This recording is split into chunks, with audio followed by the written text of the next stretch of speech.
In this video, I'm going to teach you how to set up an invoice for your business. It's a very easy process, so make sure to follow along.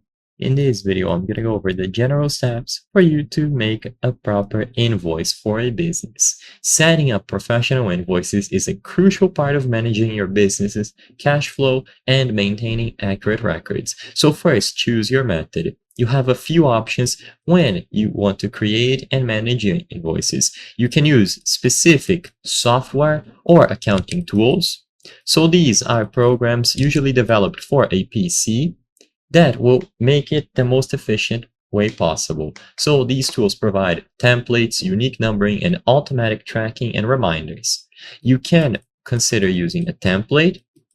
You can download or create templates to fill out. These templates, which are usually open with software like Word, Excel, and Google Sheets, are going to be a simple, low-cost option, but they require manual tracking and numbering.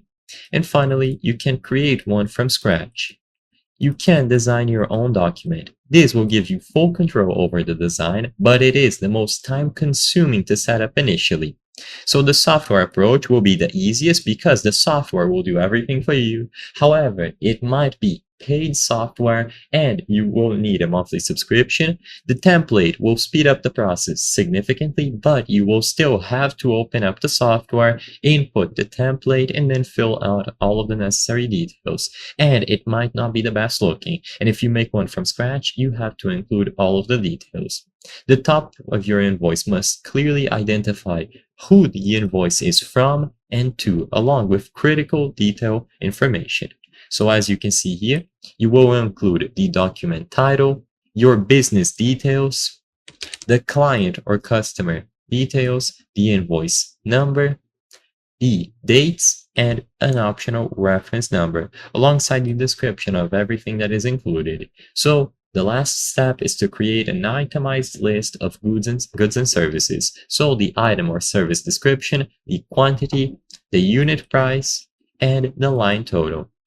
Calculate totals and taxes, and define the payment terms and methods, and you can submit this document as needed.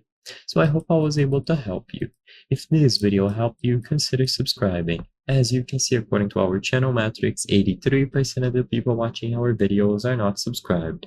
By subscribing, help us make higher quality videos. Thank you for watching, and I'll see you on the next one.